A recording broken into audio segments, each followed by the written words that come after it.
Hi, everybody. My name is Noel O'Neill, and I'm a teacher of Transcendental Meditation. And I'd like to welcome you along to this very short introductory talk to Transcendental Meditation.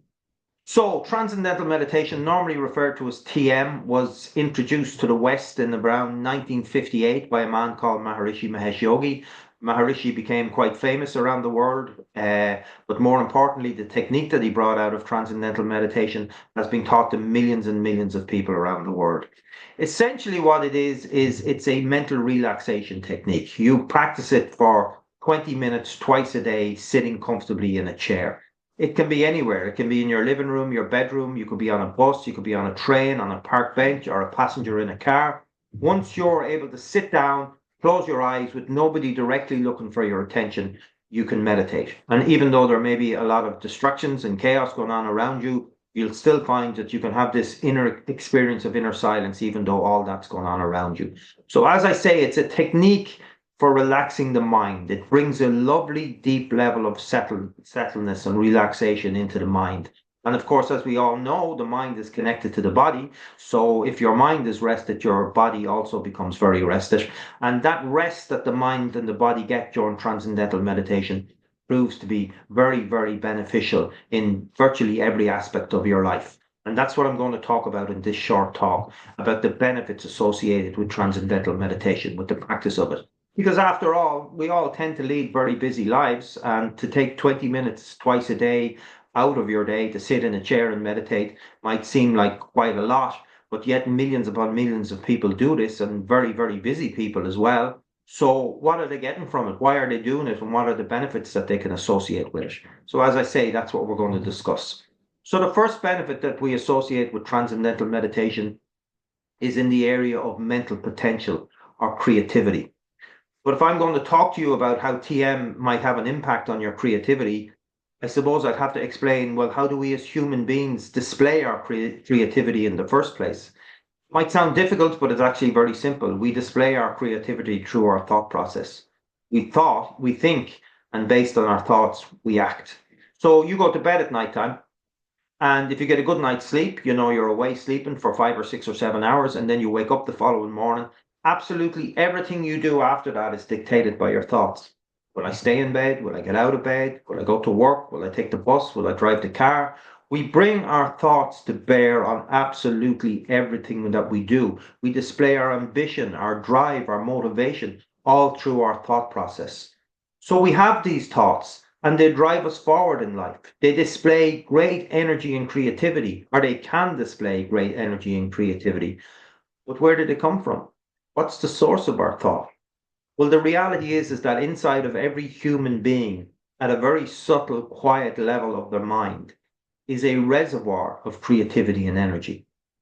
And transcendental meditation is a technique that allows us to take our awareness from the surface level of life, where we're thinking about all the daily things that are going on, and begin to, in a very easy, natural way, experience that field of inner creativity and silence. Now, that field of creativity and silence has many different names, and one of them, the one that I like that people call it, is being our existence. And we are, after all, human beings. We call ourselves human beings, but maybe we never stop to think, but what does that actually mean?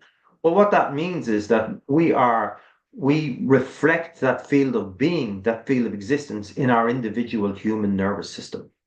And what happens, as I said, when we practice TM is we begin to still the mind in a very natural way and begin to experience that field of being, which is an essential part of our nature. We are, after all, human beings. You can't be a human without having the being aspect of it. And that has some very, very profound effects. And one of them is that people find that their thought process becomes more creative, it becomes clearer. Now, as I said, we bring our thoughts to bear on everything that we do. And if your mind is filled with tiredness and negativity and stress and strain, then that's exactly the way your thoughts will manifest themselves. When we do have tasks that we have to go about, but if we're very stressed, we go about them in the wrong way. And instead of doing them in an efficient way, we end up creating problems for ourselves and having to do more work to get the things done.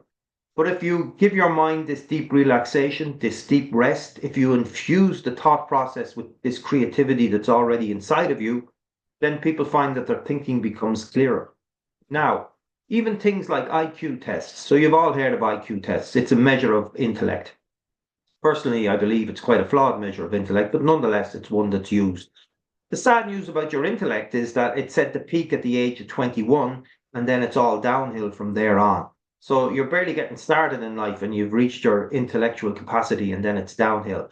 But in actual fact, what they found is that with people who have learned transcendental meditation, is that their ability to score higher in IQ tests, even if they learned in their 40s and 50s, begins to improve. So your intellect and your creativity is not something that's fixed. It's not set in stone. When the mind is stressed, when there's a lot of negativity there, we tend to think from the back part of our brain, the more reactive part of our brain. But when our mind is well rested, when the stress begins to dissolve, we begin to use the frontal cortex of the brain. We know this from research. In the frontal cortex of the brain can rationalize things, it has empathy, it can consider things before reacting to them. So that's the first benefit that people associate with transcendental meditation. And even in areas like anxiety, TM has been shown to be very, very good for trait anxiety, because anxiety is just the stress that's built up on the nervous system through daily things that have gone on, or maybe even through genetic things that have gone on. But nonetheless, TM can have an effect on these things. And a little bit later on, I'll show you where you can go. There are hundreds of research papers on transcendental meditation. And I'm going to show you a website later on where you can actually look at the website and see the journals where these studies were published. So that's the first benefit we associate with TM, the area of creativity or mental potential. The second benefit we associate with TM is in the area of physical diseases. So things like migraine and ulcers and panic attacks and all sorts of conditions that TM has been shown to be beneficial for. Now, if I'm saying to you that transcendental meditation is a mental relaxation technique, and people find if they practice it that their thought process becomes clearer, they feel less stressed, they're more in control, better relationships, all of those things. The logic there is very simple to understand, really, because it's a daily experience of ours that we know if we're well rested, we get up in the morning, we can be very creative, we can go about things and get them done very efficiently. But then we have a very long day, lots of problems. By the time we get to the end of the day, we don't want to be doing anything. We don't want to be taking on anything. And we get very annoyed very quickly. So the correlation between deep rest and greater creativity is easy enough to see because it's a daily experience of most people. But how does practicing TM affect your migraine? How does it affect your ulcers? How does it affect your blood pressure and all these other things that it's been shown to have a positive effect? Well, the reality of life is whatever is happening on your mind is having an immediate effect on your body. So I'll explain what I mean by that. Let's say you're in the very unfortunate position that you're suffering from depression. You have some depression in your life. Now, depression is considered a mental health condition, okay? And it is. But you will find the physical markers for that depression right throughout your physiology. You'll find them in your liver, your kidneys, your lungs, your heart, because unfortunately, it's not just your mind that's depressed. Your whole nervous system is depressed. Your immune system is depressed. And that's why, unfortunately, people suffering from depression are also more likely to get colds and infections and sicknesses because everything is depressed. If you're suffering from anxiety, cortisol levels will be up, adrenaline levels will be up, skin resistance will be changing. Whatever's happening on your mind is having an immediate effect on your physiology. Now, in transcendental meditation, as I've said, the mind goes into this beautiful, deep state of rest. But it brings the body with it. The same rule applies. So the mind goes into this deep state of calmness and the body goes into this deep state of calmness. Now, the great thing about the body going into a deep state of calmness is you can measure it. You can measure blood pressure. You can measure heart rate. You can measure skin resistance. You can measure cortisol levels. You can see what's going on the brain through EEG. And what they found is that the body goes into a very unique state of rest when we transcend in transcendental meditation. So what does the body do with that rest when it gets it?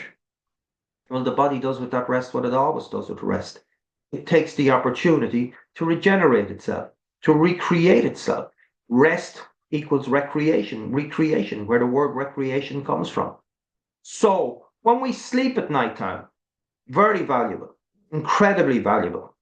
Things happen when we're sleeping, but there's no awareness. You're not aware you're asleep. You may wake up the next morning and say, that was a great night's sleep. But when you're actually in deep sleep, the mind, the awareness is not lively. But the rest in transcendental meditation is fundamentally different. It's what's called a state of restful alertness. Your mind is at rest, it's drawn inward, but it's fully alert. And that's why we can meditate on a bus or as a passenger in a car. Because if someone sits down beside you or looks for your attention, comes into the room, you'll absolutely be aware of that. But still, the mind is very, very deeply rested. It's a unique state of rest, different than deep sleep. Now, when we sleep, we can get rid of stresses that we accumulated up during the day. That's the purpose of sleep, is to get rid of emotional distress and physical distress. And, getting a good night's sleep is essential for your health. But the level of rest in TM is different. And not only can it deal with stresses that you've accumulated up today or yesterday, but it can actually deal with stresses that have taken years and years and years to ingrain themselves in your physiology. Now, we're talking about diseases here, the effect that TM has on diseases. But look at the word disease. It's dis-ease. The system is no longer at ease with itself. It is very seldom a case that you have perfect brain physiology one day and migraine the next day, perfect stomach one day and an ulcer the next day. Life does not tend to work like that. It can. If something traumatic happens to you, it can have an immediate effect. But that's generally not what's going on. Generally, what's going on is that stresses are accumulating bit by bit, slowly building up.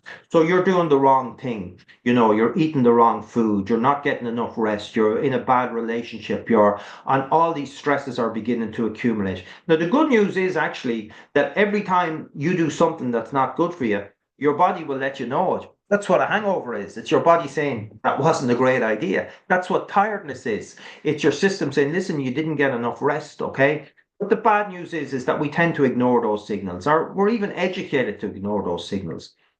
And all the disease is, it's where the stress levels have built up to such a level that the body can't handle it anymore. So now instead of sending you a little signal, the body sends you a big signal. And the big signal is the migraine. It's the blood pressure going through the roof. It's the panic attack. It's whatever it happens to be. People have dispositions to different diseases. But the reality of it is, in general, it's as a buildup of stress and imbalances on the nervous system. Now, people who practice transcendental meditation are making a conscious decision to sit in a chair for 20 minutes twice a day and give their minds and bodies profoundly unique, deep state of rest. And the consequences of doing this are nothing short of startling. Okay, most of the research on TM, and there's been well over 400 published papers on TM, are in the area of health conditions. Now, I'm going to talk about one, and then I'm going to show you where you can look this up, and I'm going to show you where you can look at other research papers. But this was a very objective study. It was published in a journal called Psychosomatic Medicine. It followed 2,000 people who were members of a health insurance group. So every time they went to the doctor, every time they went into hospital, any time they engaged with the medical profession, they were entitled to make a claim on their insurance. And it compared them with 600,000 people who were also members of the same health insurance group. And to make it as fair as possible, it filtered them out so that there were people from similar professional backgrounds, and you would expect similar outcomes. The 2,000 people practiced TM, the other people didn't. They discovered that the people practicing TM had 87% less medical intervention for cardiovascular disease. They had 50% less medical intervention for both benign and malignant tumors. In actual fact, right across the board of 17 major medical disease categories, the people practicing transcendental meditation had far less recourse to medical intervention. There was only one area where the statistics were the same, and that was for ladies going into hospital to give birth to children. And the only difference between these two groups was the practice of TM. Now, the American Heart Foundation came out a few years back. They were concerned about the increase or the prevalence of high blood pressure. They knew people didn't always want to be taking medication, so they were looking around at other ways of reducing high blood pressure, and they looked towards the area of meditation, different meditation techniques. Now, they would have to be what's called evidence-based. So, a doctor just can't prescribe something because he's heard it's good. There has to be some evidence behind it. So the American Heart Foundation were looking to see, was there any evidence to show that any meditation technique could help with the reduction of high blood pressure? And they said that based on the published research that was there, the only form of meditation that there was enough evidence to show it actually reduced high blood pressure was transcendental meditation. And as a result of that, doctors in the United States of America could then legally prescribe transcendental meditation as a first line of defense for helping with blood pressure. And I think like thousands and thousands of people learned TM because of that. Now, before you say anything, I'm not saying that other forms of meditation don't help reduce with blood pressure. I actually believe there's lots of things that can help with your blood pressure. Anything that relaxes you, a nice walk in the countryside, and certainly food intake can have effect on your blood pressure. But what I'm saying is that from an evidence perspective, from an evidence point of view, the research was there in transcendental meditation to show that it did have an impact on blood pressure. And again, as I say, I have a doctor in my local town. Because of this and because of other research, he recommends transcendental meditation to all of his patients. And many of his patients have come to learn transcendental meditation. So that's the second benefit we associate with TM. Again, I'll show you the websites where you can get this information and see the research papers later on. The third benefit we associate with transcendental meditation is to do with the environment. Now, I don't mean the environment in terms of lakes and rivers and trees, even though that's part of what I mean. But the best way I can describe what I mean is with a story. So imagine it's a nice evening and there's two neighbors and there's a shop a couple of 100 yards from their house. And both of them on this particular evening have to go to the shop. And the first man comes out of his house and unfortunately, he has the weight of the world on his shoulders. There's all these problems going on and all these difficulties in his life. And he's walking towards the shop, but his thought process is just taken up with all these things that are going on. And he's looking forward to the future when he's going to retire or when things are going to be different. And maybe he's given out because someone spoke to him in a particular way or whatever it happens to be. And he's just engrossed with all this stuff. And he walks to the shop and he buys whatever he has to buy. Maybe it's a packet of cigarettes and he walks back home. And then his next door neighbor comes out of his house and maybe he's been practicing TM for a few months. And the first thing he notices when he comes out of his house is what a beautiful evening it is. The air is lovely and fresh. The leaves on the trees are lovely and green. He walks towards the shop. He's meeting some people. He stops and has a chat and a bit of a laugh with them. He walks to the shop. He buys what he has to buy. He turns around. He enjoys the whole process. He goes back home and goes in his door. Now, if you were looking down on that from above, you'd say, well, big deal. It's the same environment. It's the same neighborhood. It's the same shop. It's the same air. It's the same. They're right beside each other. They're neighbors. It's exactly the same thing. And objectively speaking, you could be correct. But subjectively speaking, you'd be completely wrong. Exactly the same environment, two completely different experiences. Because the way life works is, as you are on the inside, you radiate that out into your environment. And nature's very fair, just sends back to you whatever you're sending out. So let's say, for example, you're a person that unfortunately you found yourself at this stage of life full of anger and frustration. Your anger and frustration is just finding things to focus on. You're getting annoyed because this wasn't done properly or something, the press wasn't closed properly or whatever it happens to be, some small little thing that somebody else wouldn't even consider getting annoyed about. You're just finding things for that anger to focus on. Now, when we practice transcendental meditation, we give our nervous system this profoundly beautiful deep rest, and we begin to dissolve the stresses and strains. We're actually purifying the mechanism through which we experience life. So your nervous system is the only mechanism that you have to experience this world. You cannot experience this world through my nervous system, and I can't experience it through yours. And if your nervous system is cluttered up with tiredness and stress and negativity, then unfortunately that's what you experience. But if your nervous system gets rid of that tiredness, gets rid of that stress, gets rid of that strain, then gradually we start to experience the environment in a different way. And we take more out of the surroundings we find ourselves in. I'm not saying it changes the surroundings, even though I'll talk about that in a few minutes. But what I'm saying is that you physically as a person begin to focus more on the positive in life, on the positive in situations than on the negative. And this is a very, very real thing. And it's a great thing as a TM teacher. It's always lovely to hear. I might have someone come into me and say, no, I've heard about this TM and you're teaching it, and I smoke and I can't give up smoking. If I learn TM, will I quit smoking? Now, I will never say to anybody, yes, if you learn TM, you'll quit smoking. That would be irresponsible of me because I don't know if they will or they won't.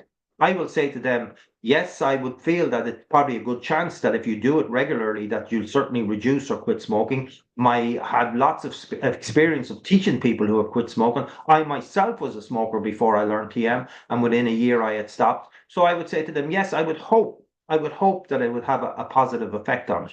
And let's say the person decides to take a chance because everything in life is a chance anyway. So they decide, well, I'll learn it anyway and see what happens. And then I'd meet them a year later and they'd say, well, not only have I given up smoking, but my relationship with my spouse is much better. My relationship with my children, I'm getting on much better with my work colleagues. I don't seem to be, arguing with people so much or looking at people in a negative light or a judgmental light. So we fundamentally changed the way in which we see the world. It's like those glasses you had as a kid. You remember those glasses you used to get, the green glasses? You put the green glasses on and everything is green. You put the red glasses on, everything is red. You're viewing life through the prism of your nervous system. And if it's full of stress and strain and negativity, you're focusing on the negative things that are there in people and in situations. And there's good and bad in everything. We purify the nervous system, we get rid of the stress, we get rid of the strain, and then we begin to see things in a better way. So we take more out of the environment we find ourselves in. And we have taught TM in some pretty harsh environments, I can tell you. Prison systems all over the world, we've introduced transcendental meditation. We taught it in the prison systems in Ireland, in America, in many different countries around the world.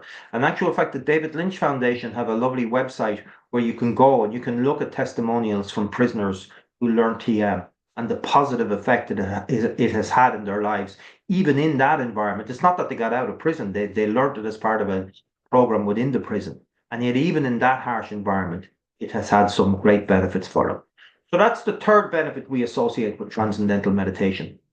The fourth and final benefit we associate with TM is the most abstract one. It's probably the one that's most needed in the world today. We could definitely do with some of it.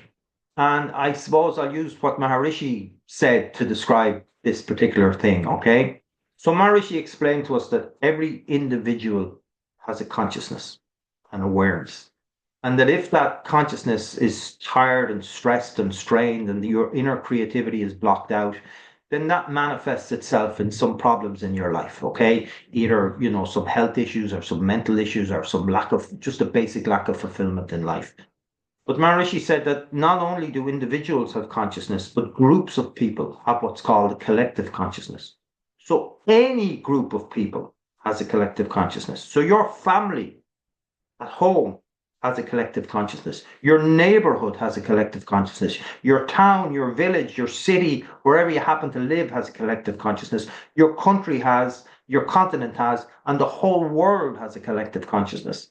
And Maharishi said in exactly the same way with an individual, if the collective consciousness of the world or of a society is full of stress and strain and negativity, that also manifests itself with problems. And those problems would be things like high crime rates, lack of respect for the environment, terrorism, all the way up to war and things like that, okay? And Maharishi explained his theory was that when enough people in a society practice transcendental meditation together, because they're purifying their own awareness, and if enough people do it, it has an effect on the overall collective consciousness. And then the theory is that when enough people do it, you should see more positive things come out in society, like a reduction in crime rate, an increase in respect for the environment.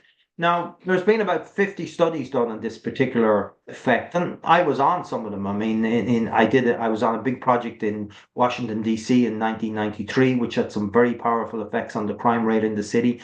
Last year, there was a big project organized in India that I had the honor of going on. Now, I live in a town called Drogheda in Ireland, and quite a few people from my hometown went on that project. So there were 10,000 of us gathered in India together to practice transcendental meditation.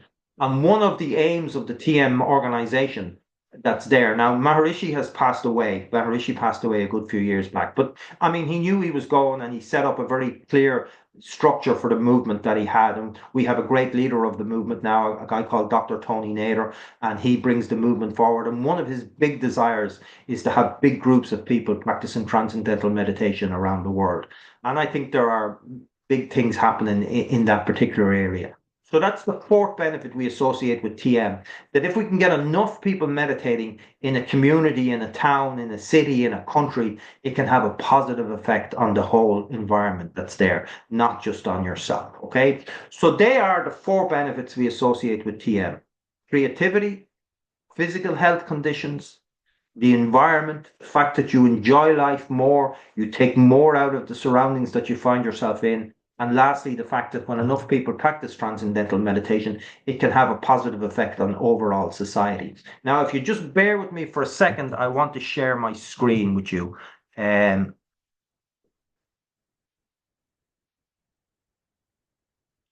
So I hope you can see that website. So it's just called tm.org. Okay. So wherever you are, let's say I know a lot of people will be viewing this that aren't anywhere near Drogheda and they won't be learning TM with me, and that's absolutely fine. You can put in your zip code there. Let's say you're in the UK, you can put in your zip code there and it'll find your nearest centre in the UK, and also for Ireland as well. There are teachers in, like, I really handle the Drogheda, Dundalk, Balbriggan, over maybe as far as Mullingar, that area. There are lots of teachers in Dublin. There are teachers in Waterford. There are teachers in Galway, in Limerick, in Belfast. So there are lots of TM teachers around the place. And in the UK, there are great TM teachers all over that country, and centres all over that country. So you can learn wherever you are. It's just a matter of finding your nearest TM centre. But also this website, if we go to here and we can click on the benefits of TM.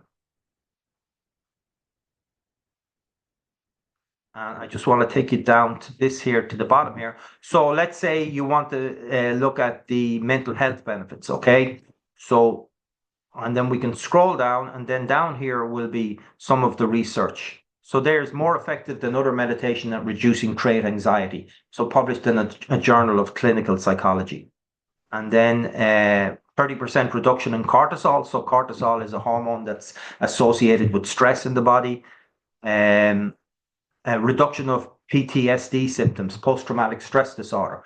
There's quite a lot of people that have learned that, people that are subject to things like that. So in America, they would call them first responders. And in Ireland, we'd call them ambulance men and fire brigade men and police and things like that, who can have very stressful jobs and suffer from post-traumatic stress. Well, in actual fact, anybody can suffer from post-traumatic stress. So you can look at the journals, you can see where the studies are published. If we go to that health benefits, which would be more in the line of physical health benefits, that study I spoke about earlier on, decreased need for medical care. So this was published in a journal called Psychosomatic Medicine. So this is a really great website. There's an awful lot of information here, and if research is your thing, you're very welcome to go along and take a look at the research that's published there. And there are lots of people talking about their experiences of transcendental meditation. Now, I'm just teaching ordinary people. As I say, I teach business people and housewives and students. There are a lot of celebrities that have learned transcendental meditation. Actually, someone sent me an email yesterday where Chris Martin, the lead singer with Coldplay, was talking about his experience with TM and how he uses it to help with his mental health. And, you have big supporters of the TM movement, people like Jerry Seinfeld and Clint Eastwood and Ray Dalio and Tom Brady, the NFL player, and lots of people practicing transcendental meditation that are very happy to speak about it. Now, there are 7 steps to learning transcendental meditation, and you have now completed the first one. The next one is what's called a proprietary talk, and that talk goes into, well, what actually is TM?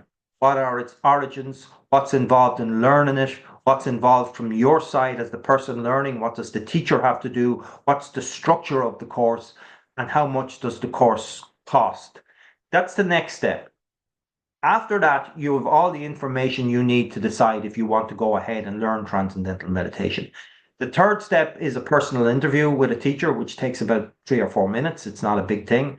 The fourth step is the teaching of the technique, and the fifth, sixth, and seventh step are the follow-up and just to make sure that everything is going correct. So If you live in and around the Drogheda area and you'd like to find out more about transcendental meditation and you've looked at this video, then you email me. My contact detail is there, noel@transcend.ie. So noel@transcend.ie. If you're not from this area, but you want to find who your local teacher is to do this, the prep talk, you can go to www.tm-ireland.org. As I said, there are teachers in Waterford, in Galway, in Belfast, in Limerick, in Dublin. Lots of, there's a great centre in Dublin in Rathmines there. It's been there for a long, long time on the canal just on the canal in Rathmines. And then if you're outside of Ireland, then just www.tm.org. And as I said, there's centres all over the UK as well. But if it's me that you'd like to, if you're in from this area and you like to connect with me, send me an email to noel@transcend.ie. I do regular, I run courses quite regularly. I do that prep talk. Prep talk, we don't record it. It's done live. So it's either done in person here in my apartment in Drogheda, or I can do it on Zoom. That's okay. But it's not a recorded talk like this one is. It's actually done live. So I hope you got something from this talk. As I say, I learned this technique myself back in 1989. I became a teacher of it in 1997. I have found it to be very, very beneficial in my life. There are many people that I know. A lot of my family practice transcendental meditation. A lot of my friends practice transcendental meditation. And, I've seen nothing but very positive things coming from it. And like really, really positive things coming from it. So I want to thank you for listening to this. And as I say, if you want to get in touch with me and you'd like to learn more about transcendental meditation, doing the next step is not the commitment to learn TM. It's just another information thing, but it gives you all the information you need to know, including the costs and the course structure. It gives you everything you need to know to then make a decision if you want to go ahead and learn transcendental meditation. Okay, so thank you very much for listening. Bye bye. Bye bye.